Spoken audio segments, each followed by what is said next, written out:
Hinsberg test क्या है? Used to distinguish between primary, secondary and tertiary amines, यानी primary, secondary और tertiary amines को डिस्टिंग्विश करने में हमें हेल्प करता है। अब जो बच्चे ये नहीं जानते कि प्राइमरी अमीन क्या होती है, प्राइमरी को हम ऐसे 1 डिग्री, 2 डिग्री, 3 डिग्री लिख देते हैं, ठीक है, शॉर्ट में। प्राइमरी अमीन होता क्या है? अगर नाइट्रोजन के साथ NH2 जुड़ा है, प्राइमरी अमीन का मतलब हुआ, if you don't know then आपकी हेल्प के लिए बता रही हूँ। प्राइमरी अमीन का मतलब किसी के भी साथ अगर NH2 जुड़ा है, NH2 मतलब अमीनो ग्रुप, NH2 मतलब है तो प्राइमरी ग्रुप। अगर NH2 का एक H रिप्लेस हो गया है किसी अल्काइल या एराइल ग्रुप से, तो वो हो गया सेकेंडरी अमीन, यानी NH, और यहाँ पर कोई और रिप्लेस होकर के आ गया दूसरा ग्रुप, तो ये हो गया सेकेंडरी अमीन। और टर्शरी अमीन क्या होता है? N और दोनों H रिप्लेस होकर के या तो अल्काइल ग्रुप लग गया या फिर एराइल ग्रुप लग गया, तो ये टर्शरी अमीन कहलाता है, ठीक है। अब ये जो कंपाउंड है, ये कंपाउंड कहलाता है benzene sulphonyl chloride, benzene sulphonyl chloride, या इसको हिंसबर्ग रिजेंट भी बोलते हैं। हिंसबर्ग टेस्ट इसीलिए कहते हैं, हिंसबर्ग रिजेंट है ये। इसको लिखने का एक और तरीका हो सकता था कि इसको ऑक्सीजन को समेट के हमने लिख दिया, ऐसा भी लिखा जा सकता था, SO2Cl। आपकी मर्जी है जैसा लिखे, मतलब उसको आप ऐसे भी लिख सकते थे, ठीक है। अब ये देखिए ध्यान से, प्राइमरी अमीन है, हमने आपको पर्टिकुलर रिएक्शन दे दी यहाँ पर लिखने के लिए। यहाँ पे C2H5NH2 ना लिख करके ऐसा भी लिखा हो सकता था,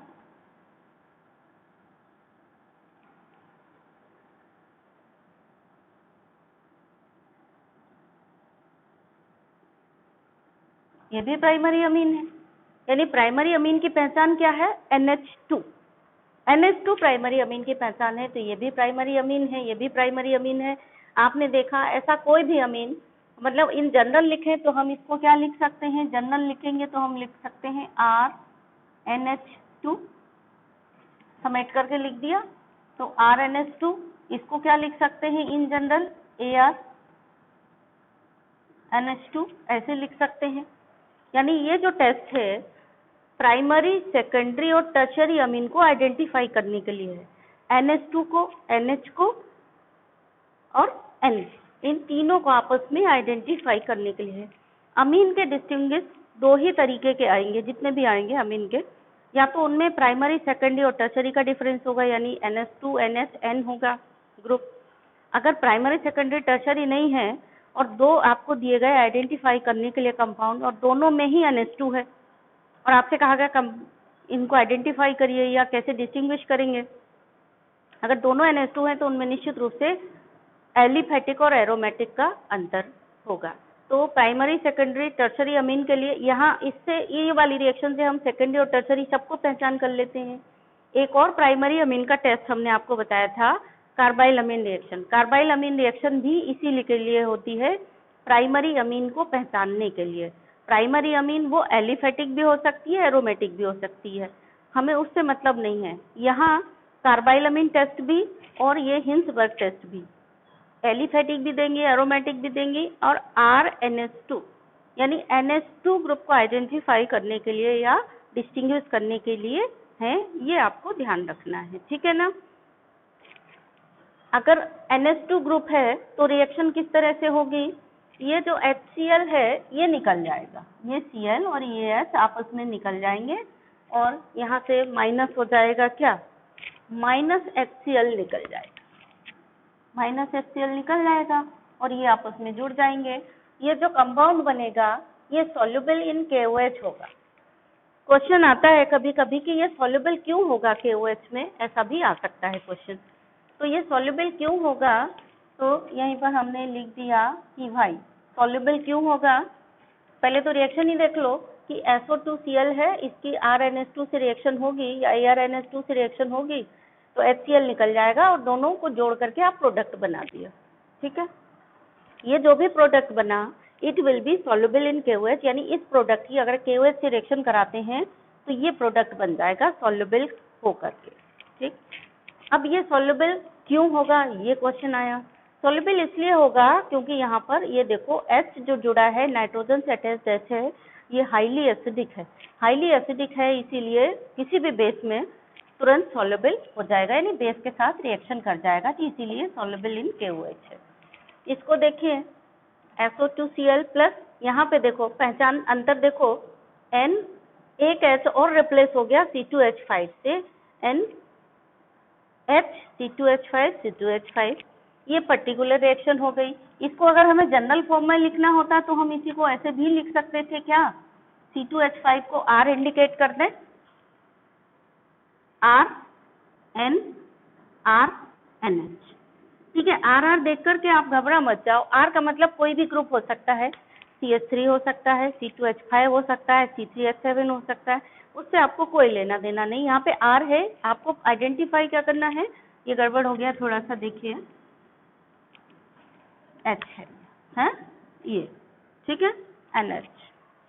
तो ये देखिए आप ध्यान से, ये जनरल फॉर्म है और ये पर्टिकुलर है, डोंट बी कंफ्यूज, आपको कंफ्यूज नहीं होना है इसमें कि जनरल लिखा जाए चाहे पर्टिकुलर लिखा जाए, और आपको उसी हिसाब से देखना है, लिखना है। तो ये हो गया। यहाँ देखिए ये इनसॉल्युबल इन KOH जो कंपाउंड बना, देखो कैसे बना, HCl निकल गया, इसमें से HCl निकल गया और माइनस HCl हो गया और वो कंपाउंड बन गया।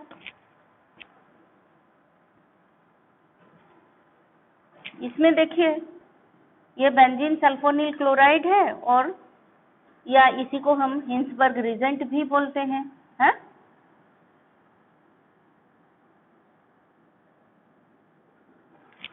N C2H5 या हम इसी को जनरल फॉर्म में लिखेंगे तो हम इसको कैसे लिख सकते थे, इसी को लिख सकते थे N R R और R। R का मतलब यहाँ CH3 हो सकता है, कुछ भी हो सकता है, ठीक है। तो देखने की बात क्या है कि दो हाइड्रोजन थे, दोनों रिप्लेस हो गए, तो ये टर्शरी हो गया। इसमें दो में से एक रिप्लेस हो गया तो ये सेकेंडरी बचा। इसमें दोनों अमीन में दो ही हाइड्रोजन होते हैं NH2 ग्रुप के लिए, तो इसमें दोनों हाइड्रोजन हैं तो ये प्राइमरी अमीन हुआ। बस यही आपको देखना है। तो यहाँ पे जब आप हिंसबर्ग टेस्ट लिखेंगे, एक स्टेटमेंट जरूर लिखेंगे, अभी आप नोट्स बना रहे होंगे तो ये मीन्स एक स्टेटमेंट जरूर लिखिए। क्या लिखेंगे कि primary amine gives the compound with benzene sulphonyl chloride which is soluble in KOH। फिर इसके लिए क्या लिखेंगे, सेकेंडरी स्टेटमेंट इसी के ऊपर लिख लीजिए, secondary amine forms the compound with benzene sulfonamide with benzene sulfonyl chloride which is insoluble in KOH and tertiary amine do not react with, मतलब आप स्टेटमेंट नहीं लिखते हैं, ध्यान दीजिए, तीनों के साथ स्टेटमेंट लिखिए। टर्शरी अमीन इससे रिएक्शन नहीं करेगा, तो स्टेटमेंट पहले लिखिए फिर रिएक्शन लिखिए। और बात यहाँ पे क्या ध्यान देने की है, इनके नाम, इसका नाम क्या होगा, अब ये देखिए ध्यान से। यहाँ पे इथाइल ग्रुप, पहले तो ये हो गया बेंजीन सल्फोनिल क्लोराइड था, अब सल्फोनिल क्लोराइड का में जब इन दोनों ने रिएक्शन की HCl निकल गया, अब SO2 के साथ NH आ गया। जब CONH ग्रुप होता है तो आप उसको एमाइड ग्रुप बोलते हो, यहाँ पे SO2NH ग्रुप है, इस ग्रुप का नाम हो गया सल्फोनामाइड। बेंजीन से जुड़ा है तो बेंजीन सल्फोनामाइड नाम हो गया इस ग्रुप का, और C2H5 लगा हुआ है तो इसको कहेंगे, नाइट्रोजन पर लगा है ये C2H5 इसलिए नाम हो गया, नाइट्रोजन पर लगा है C2H5 तो नाम हो गया N इथाइल बेंजीन सल्फोनामाइड।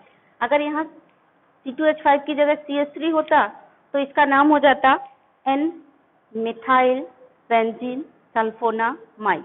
अगर यहाँ ना हमने CH3 लिखा ना C2H5 लिखा, R लिख दिया, R का मतलब जनरल लिख दिया, तो जनरल में हम जब लिखेंगे तो वही हो जाएगा N एल्काइल बेंजीन सल्फोनामाइड।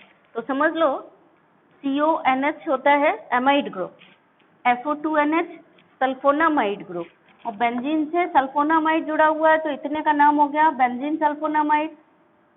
इस पे नाइट्रोजन पे C2H5 जुड़ा हुआ है तो इसका नाम क्या हो गया, नाम लिखिए, इसको मिटा देते हैं, अब एक्स्ट्रा चीजें यहाँ से है?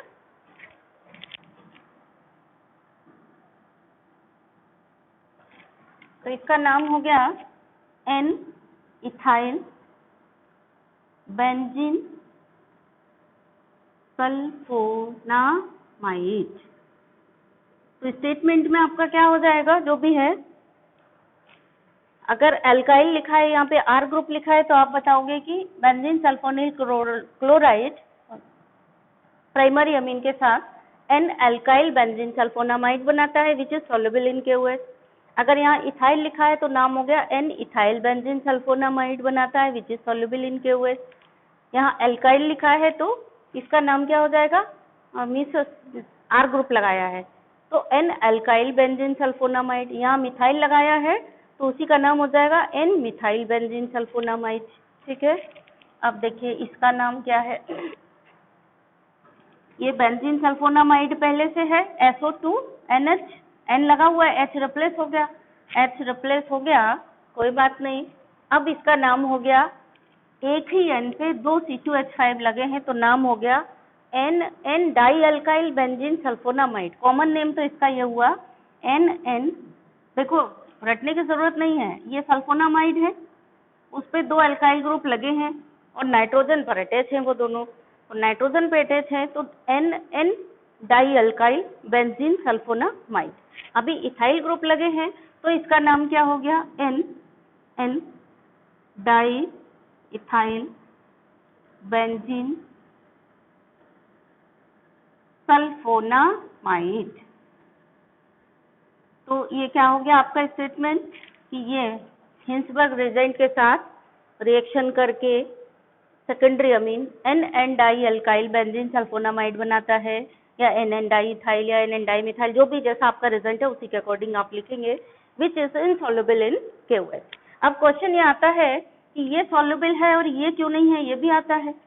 तो ये सॉल्युबल इसलिए है क्योंकि इसके पास एसिडिक H है, और ये सॉल्युबल इसलिए नहीं है क्योंकि इसके पास एसिडिक H नहीं है, या हम कह सकते हैं यहाँ रिप्लेसेबल हाइड्रोजन है, यहाँ रिप्लेसेबल हाइड्रोजन ही नहीं है। या क्वेश्चन आया कि ये टर्शरी अमीन यहाँ रिएक्शन क्यों नहीं करता, तो टर्शरी अमीन के पास रिएक्शन करने के लिए हाइड्रोजन है ही नहीं, क्योंकि ये बेंजीन सल्फोनामाइड का रिएक्शन जो हो रहा है आपने देखा दोनों में हाइड्रोजन से हो रहा है, तो टर्शरी अमीन यहाँ पर रिएक्शन नहीं करता है। तो आप लिख लीजिए, ये वाला आपका था प्राइमरी अमीन था, ये वाला सेकेंडरी अमीन था। पहचान लिया ना प्राइमरी अमीन क्यों है, क्योंकि NH2 है, NH2 है पहचान प्राइमरी अमीन की, NH है पहचान सेकेंडरी अमीन की, और N है अकेला, तो ये क्या है, टर्शरी अमीन है, ये टर्शरी अमीन है। तो ये तो हुआ आपका हिंसबर्ग टेस्ट, काहे में यूज होगा, प्राइमरी सेकेंडरी और टर्शरी अमीन को आइडेंटिफाई करने के लिए, डिस्टिंग्विश करने के लिए प्राइमरी को सेकेंडरी और टर्शरी से। मतलब अगर दो कंपाउंड दिए हैं, आपसे सपोज कहा गया कि CH3NH2 को CH3NH CH3 से कैसे पहचानोगे, दोनों को आपस में कैसे डिस्टिंग्विश करोगे, तो इसके लिए कौन सा टेस्ट है, ये हिंसबर्ग टेस्ट है। और इसको लिए हम कार्बाइलमिन टेस्ट भी यूज कर सकते हैं। कार्बाइलमिन टेस्ट प्राइमरी सेकेंडरी को उससे केवल प्राइमरी अमीन आइडेंटिफाई होगी, कार्बाइलमिन से में प्राइमरी अमीन ही केवल, तो बस ये हो जाएगा कि ये प्राइमरी यानी कार्बाइलमिन टेस्ट देगा, ये नहीं देगा। इसमें कार्बाइलमिन टेस्ट देगा तो कार्बाइलमिन की रिएक्शन भी लिख दो। इसी तरह से हिंसबर्ग टेस्ट से भी इन दोनों को आइडेंटिफाई कर सकते हैं। ये बेंजीन सल्फोनिल क्लोराइड के साथ N मिथाइल बेंजीन सल्फोनामाइड देगा which is soluble in KOH। ऐसा स्टेटमेंट में लिखना होगा आपको, फिर रिएक्शन लिखनी होगी। इसके लिए आप क्या लिखोगे कि ये बेंजीन सल्फोनिल क्लोराइड के साथ कंपाउंड तो बनाएगा but that compound is not soluble in KOH। इस तरह से आपको ये स्टेटमेंट दे करके फिर रिएक्शन लिखनी है। तो ऐसे डिस्टिंग्विश में आप इसको भी यूज कर सकते हैं, इसको भी यूज कर सकते हैं। तो डिस्टिंग्विश भी आप लिख लेना लगे हाथ, ये आपका प्रैक्टिस हो जाएगा। तो डिस्टिंग्विश में दोनों बातें लिखना, इससे भी डिस्टिंग्विश करते हैं वो भी लिखना, और कार्बाइलमिन वाली भी रिएक्शन लिखना। बच्चे जनरली क्या करते हैं, एलिफेटिक और एरोमेटिक के लिए कार्बाइलमिन टेस्ट लिखाते हैं, वो गलत है। यानी अगर आपसे कहा गया कि RNH2 और ARNH2 में डिफरेंशिएट करो, तो ये भी प्राइमरी ग्रुप है, ये भी प्राइमरी ग्रुप है। प्राइमरी ग्रुप है तो हिंसबर्ग टेस्ट ये भी देगा, ये भी देगा। कार्बाइलमिन टेस्ट की बात करें तो कार्बाइलमिन टेस्ट ये भी देगा, ये भी देगा। इस दोनों को हम आइडेंटिफाई ना हिंसबर्ग से कर सकते हैं ना कार्बाइलमिन टेस्ट से कर सकते हैं, इन दोनों को कर सकते हैं। तो ये क्लियर कट आप रिमार्क लगा करके लाल पेन से अच्छा लिख लीजिए, नोट लगा करके। बच्चे इसको लिख करके आते हैं, कार्बाइलमिन टेस्ट से डिस्टिंग्विश करेंगे जो गलत है। कार्बाइलमिन टेस्ट केवल प्राइमरी को सेकेंडरी से डिस्टिंग्विश करने के लिए यूज किया जाता है, यानी प्राइमरी अमीन ही कार्बाइल टेस्ट देते हैं। और प्राइमरी अमीन में एलिफेटिक भी दे सकते हैं, एरोमेटिक भी दे सकते हैं, इसलिए एलिफेटिक और एरोमेटिक की पहचान इससे नहीं होगी। एलिफेटिक और एरोमेटिक को यानी इन दोनों को आपस में हम कैसे पहचानेंगे, डिस्टिंग्विश करेंगे, उसके लिए नाइट्रस टेस्ट ऐसे टेस्ट है जो बहुत दिनों से अवेटेड है। आपने कई बार मुझसे कहा कि वो उसको दीजिए, तो ये आ गया आपका nitrous acid test. Nitrous acid test क्या है, पहले मैंने लिखा हुआ है, use to distinguish aliphatic amines and aromatic amines. ये एलिफेटिक अमीन्स और एरोमेटिक अमीन्स को डिस्टिंग्विश करने के लिए होता है। एलिफेटिक अमीन क्या होती है, मैंने यहाँ एग्जाम्पल लिखा हुआ है, अगर आपको नहीं पता है तो RNS2, R मतलब कोई भी अल्काइल ग्रुप होगा, अल्काइल ग्रुप जैसे कि R की जगह हो सकता है CH3NH2 हो सकता है, C2H5NH2 हो सकता है, या कुछ और भी हो सकता है। एरोमेटिक अमीन्स कैसे होंगे, एरोमेटिक अमीन या एराइल अमीन क्या होंगे, ARNH2, AR मतलब बेंजीन या बेंजीन जैसा कोई उसका भाई बंधु जिस पर कि NH2 ग्रुप अटैच है। यानी इन दोनों को डिस्टिंग्विश करने के लिए हम क्या यूज करेंगे, हम यूज करेंगे नाइट्रस एसिड टेस्ट। तो अल्काइल अमीन का देखिए नाइट्रस एसिड के साथ क्या देती हैं, अल्कोहल देती हैं, और एराइल अमीन नाइट्रस एसिड के साथ बेंजीन डायसोनियम क्लोराइड देती हैं। ठीक है, ये वाली कौन सी अमीन है, अल्काइल अमीन नहीं बोलते, एलिफेटिक अमीन बोलते हैं, है ना, सही शब्द है एलिफेटिक अमीन। और जो बेंजीन जुड़ी हुई है वहां पे NH2 जुड़ा है, इसके लिए सही शब्द है एरोमेटिक अमीन, या इसको एराइल अमीन भी बोल देंगे। ठीक है, तो एराइल अमीन या एलिफेटिक अमीन को डिस्टिंग्विश करने के लिए हम नाइट्रस एसिड टेस्ट यूज करते हैं। अब यहाँ पे थोड़ा ध्यान दीजिए, हमने SNO2 लिखा है और NaNO2 HCl लिखा है। आप पहली बार इस रिएक्शन को जान रहे हैं इसलिए हमने दोनों बातें लिखी। आप जान लीजिए कि ये दोनों एक ही बात है, यानी NaNO2 और HCl जब आपस में रिएक्शन कर लेते हैं तो SNO2 बनता है। मैंने दोनों बातें क्यों लिखी, क्योंकि अगर ये रिएक्शन कंप्लीट करने के लिए आ गया और आपने SNO2 रट रखा है और परीक्षा में NaNO2 HCl आ गया एरो पर लिख करके, आप जवाब नहीं दे पाएंगे, कंफ्यूज हो जाएंगे। इसीलिए प्रैक्टिस में दोनों को लिखिए, पर एग्जाम में जब होगा कन्वर्जन वगैरह में यूज करोगे तब एक ही लिखिए। कन्वर्जन बहुत इंपॉर्टेंट है यहाँ पर स्टेप लेने के लिए, चाहे हम डिसेंडिंग सीरीज में जाए चाहे असेंडिंग सीरीज में जाए, अमीन को अल्कोहल में बदलने के लिए बहुत इंपॉर्टेंट स्टेप है ये, तो इसको बहुत अच्छे से याद रखिए। अमीन को अल्कोहल, फिर अल्कोहल को हम अल्काइल हैलाइड में बदल देंगे और अल्काइल हैलाइड से हम आगे बढ़ जाएंगे, कोई भी रिएक्शन करवा सकते हैं। हमने बताया था आपको अल्काइल हैलाइड एक जंक्शन की तरह काम करता है, उससे किसी भी डायरेक्शन में ट्रेन चली जाती है, मतलब कोई भी कन्वर्जन वहां से फिर आगे इनिशिएट हो सकता है, तो कन्वर्जन के लिए भी ये बहुत महत्वपूर्ण है। ठीक है, ये स्टेप याद रखिए। अमीन से अल्कोहल बना लेते हैं, अल्कोहल को अल्काइल हैलाइड में कन्वर्ट करके किसी में भी आगे चेंज कर देंगे। फिर ये देखिए ये एराइल अमीन है, एराइल अमीन SNO2 या NaNO2 एक ही बात है। यहाँ पे जो ध्यान देने वाली बात है वो ये है टेम्परेचर की। टेम्परेचर बहुत ध्यान से जरूर लिखना है, अगर आपने टेम्परेचर नहीं लिखा तो मान लेना कि रिएक्शन आपकी गलत लिखी है। यहाँ पे टेम्परेचर का पूरा खेल होता है, क्यों होता है अभी बताएंगे। मतलब रिएक्शन कंडीशन लिखना बहुत जरूरी है नाइट्रस एसिड टेस्ट में। ठीक, ये पर्टिकुलर रिएक्शन लिखी है, जनरल रिएक्शन लिखेंगे अगर हम यहाँ CH3 C2H5 ना लिख के R लिख सकते हैं, R लिखेंगे तो ऐसे लिखेंगे RNS2, मतलब ये जनरल रिएक्शन हो गई। अब R की जगह कुछ भी हो सकता है, CH3 हो सकता है, C2H5 हो सकता है, या कुछ और भी हो सकता है। ठीक है, C3H7 हो सकता है, कुछ भी R की जगह अल्काइल ग्रुप होगा। AR मतलब बेंजीन जैसा या उसका कोई भाई बंधु, कोई भी एरोमेटिक ग्रुप यहाँ हो सकता है। तो ये हमने इसी को जनरल फॉर्म में लिख दिया, ये जनरल रिएक्शन हो गई। होना ये चाहिए कि जनरल रिएक्शन के फॉर्म में आपको याद करना चाहिए तो वो सही रहता है। पर्टिकुलर कितनी रिएक्शनें रटोगे, पर हम आपको दोनों बता दिए हैं। अब यहाँ देखिए RNH2 और ARNH2 को डिस्टिंग्विश करना है। तो ये देखो, ये एराइल ग्रुप है, इसमें एल्काइल ग्रुप है, तो तुरंत दिमाग दौड़ाया करो ये कि ये भी प्राइमरी अमीन है, ये भी प्राइमरी अमीन है, यानी कार्बाइलअमीन टेस्ट तो दोनों दे देंगे। अब हम इनको डिस्टिंग्विश करने के लिए हमें कौन सा तरीका अपनाना है, वो रिएक्शन देखें जिसमें एलिफेटिक और एरोमेटिक का डिस्टिंग्विश हो। तो यहाँ एलिफेटिक और एरोमेटिक का है, और यहाँ पे प्राइमरी सेकेंडरी का डिस्टिंग्विश है। अब थोड़ा सा मैं बता रही थी, चलिए एक तो ये डिस्टिंग्विश आपको कर लेना है, ये वाला, ठीक है, और एक डिस्टिंग्विश आप करके लाएंगे, ये आपका टास्क हो गया है।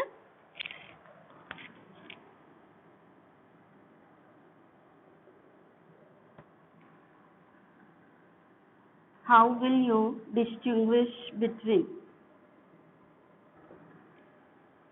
तो नंबर 1 ये, नंबर 2 हो गया CH3NH2 and C2H5NH C2H5 whole thrice N, ये हो गया। नंबर 3 हो गया CH3NH2 C2H5NH2 and C6H5NH2 C6H5NH2 and C6H5NHCH3, ठीक है, इनमें डिस्टिंग्विश करना है। तो ये क्वेश्चन के आंसर्स आप हमें लिख करके भेजेंगे चारों के। हाँ, एक जरूरी चीज बताना भूल गई, मैंने कहा था कि टेम्परेचर ये जरूर लिखना है, आपने नोट कर ली होंगी। तो टेम्परेचर की बात हम क्यों कर रहे थे, अगर हमने टेम्परेचर नहीं लिखा, समझिए ये रिएक्शन थी इधर एराइल वाली में, बहुत जरूरी है टेम्परेचर लिखना, NH2, और यहाँ पर था HNO2, ठीक। टेम्परेचर अगर 273 यानी ग्रेटर देन 273 हो गया ये, तो ग्रेटर देन 273 से ये यहाँ पर क्या बन जाएगा, फिनॉल बन जाएगा। तो कन्वर्जन में भी जरूरी, मतलब रिएक्शन अगर कन्वर्जन में यूज कर रहे हो इसको, तो अगर डायजोनियम साल्ट बनाना है तो यहाँ टेम्परेचर 0 या 273 केल्विन लिखो, और अगर इससे डायरेक्ट फिनॉल में कन्वर्ट कर देना है आपको और आगे बढ़ना है तो फिर ग्रेटर देन 273 273 लिख दिया, सॉरी 273 नहीं, 278 के ऊपर, अगर 278 के ऊपर टेम्परेचर होगा तो फिनॉल बनेगा, ठीक है। वैसे ये मॉल का काम यहाँ पर या जंक्शन का काम डायजोनियम क्लोराइड करता है। डायजोनियम क्लोराइड आपने बना लिया, उसके बाद डायजोनियम साल्ट को आप किसी भी डायरेक्शन में कन्वर्ट कर सकते हो। तो ये और ये दोनों, मतलब इससे अल्काइल हैलाइड बना करके आप किसी भी डायरेक्शन में कन्वर्जन को ले जा सकते हैं, और डायजोनियम साल्ट से आगे भी ये एक तरीके का मॉल का काम करता है जहाँ पे हर चीज मिलती है, या आप समझ लो जंक्शन का काम करता है जहाँ पे कन्वर्जन के लिए हर डायरेक्शन की ट्रेन मिलेगी डायजोनियम क्लोराइड। तो डायजोनियम क्लोराइड की फर्दर जो भी रिएक्शनें हैं उनको भी आपको बहुत अच्छे से याद कर लेना है।